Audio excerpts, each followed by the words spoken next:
Hi everyone, and welcome to today's Course in Miracles lesson. My name's Deborah Fraley and I'd like to welcome you to the channel.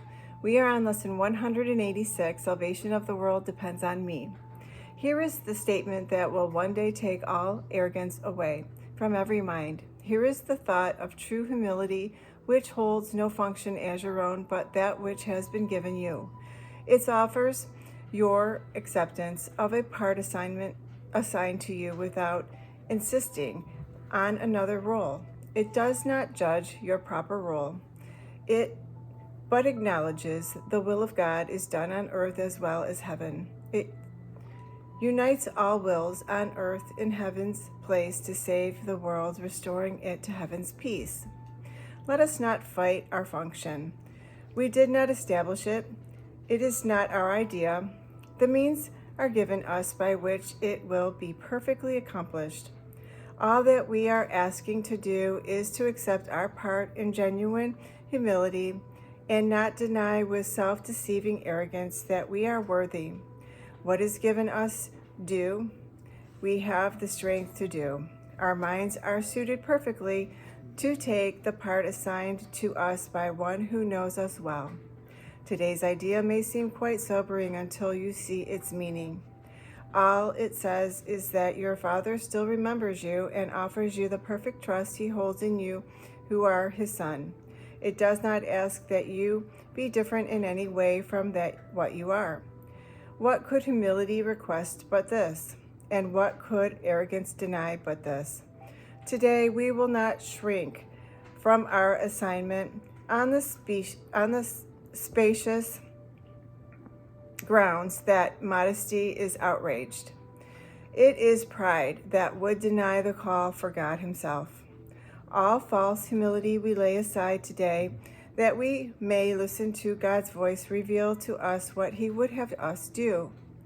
We do not doubt our adequacy for the function he will offer us. We will be certain only that he does our strengths, our wisdom, and our holiness, and if he deems us worthy, so we are. It is but our arrogance that judges otherwise. There is one way, and only one, to be released from the imprisonment your plan to prove the false is true has brought to you. Accept the plan you did not make instead. Judge not your value to it. If God's voice assures you that salvation needs your part and that the whole depends on you, be sure that it is so. The arrogant must cling to words, afraid to go beyond them, to experience which might affront their stance. Yet are the humble free to hear the voice which tells them what they are and what to do. Arrogance makes an image of yourself that is not real. It is this image which quails and retreats in terror, as the voice for God assures you that you have the strength, the wisdom, and the holiness to go beyond all images. You are not weak, as is the image of yourself. You are not ignorant and helpless. Sin cannot tarnish the truth in you, and misery can come not near the holy home of God. All this the voice for God relates to you, and as he speaks, the image trembles and seeks to attack the threat it does not know, sensing its basis crumble. Let it go. Salvation of the world depends on you and not upon this little pile of dust. What can it tell the Holy Son of God? Why need he be concerned with it all? And so we find our peace. We will accept the function God has given us, for all illusions rest upon the weird belief that we can make another for ourselves. Our self-made roles are shifting, and they seem to change from mourner to ecstatic bliss of love and loving. We can laugh or weep and greet the day with welcome or with tears. Our very being seems to change as we experience 1,000 shifts in mood, and our emotion raises us high indeed or dash us to the ground in hopelessness. Is this the Son of God? Could he create such instability and call it Son? He who is changeless shares his attributes with his creation. All the images his Son appears to make have no effect on what he is. They blow across his mind like wind-swept leaves that form a patterning an instant, break apart to group again, and scamper off. Or like mirages seen above a desert, rising from the dust. These unsubstantial images will go and leave your mind unclouded and serene when you accept the function given you. The images you make give rise to but conflicting goals, impermanent and vague, uncertain and ambiguous. Who could be constant in his efforts or direct his energies and concentrated drive toward goals like these? The functions which the world esteems are so uncertain that they change 10 times an hour at their most secure. What hope of gain can rest on goals like this?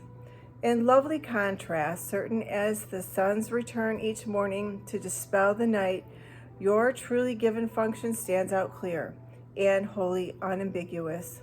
There is no doubt of its validity. It comes from one who knows no error, and his voice is certain of its messages. They will not change nor be in conflict. All of them point to one goal, and one you can attain. Your plan may be impossible, but God's can never fail because he is its source. Do as God's voice directs, and if it asks a thing of you which seems impossible, remember who it is that asks and who would make denial. Then consider this, which is more likely to be right: the voice that speaks for the Creator of all things, who knows all things exactly as they are, or a distorted image of yourself, confused, bewildered, inconsistent, and unsure of everything. Let not its voice direct you. Hear instead of certain voice which tells you of a function given you by your Creator, who remembers you and urges that you now remember him. His gentle voice is calling from the known to the unknowing. He would comfort you, although he knows no sorrow. He would make a restitution, though he is complete. A gift to you, although he knows that you have everything already. He has thoughts which answer every need. His Son perceives, although he sees them not. For love must give, and what is given in his name takes on the form most useful in a world of form. These are the forms which never can deceive, because they come from formlessness itself. Forgiveness is an earthly form of love, which, as it is in heaven, has no form. Yet what is needed here is given here as it is needed. In this form you can fulfill your function even here, although what love will mean to you when formlessness has been restored to you is greater still. Salvation of the world depends on you, who can forgive. Such is your function here. I had to chuckle at the one statement. God just has Jesus has such a sense of humor. He said, our weirdness. I mean, we are kind of just we're all a little weird, aren't we? Anyway, he really gets us. It truly does. So, I mean, he was flesh and blood as well. So I guess he would get us. So, anyway, that was our lesson for today, lesson 186. Salvation of the world depends on me. I'm now going to channel the light language activation for today's lesson.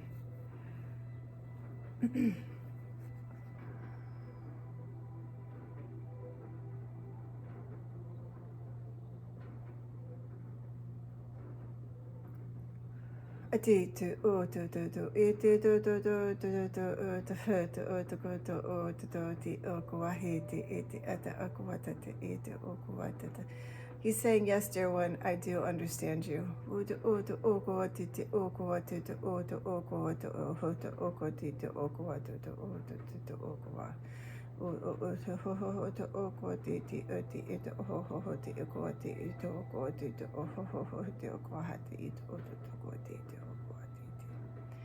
Thank you for joining us. Please like, share, and subscribe to allow others to benefit in the teachings.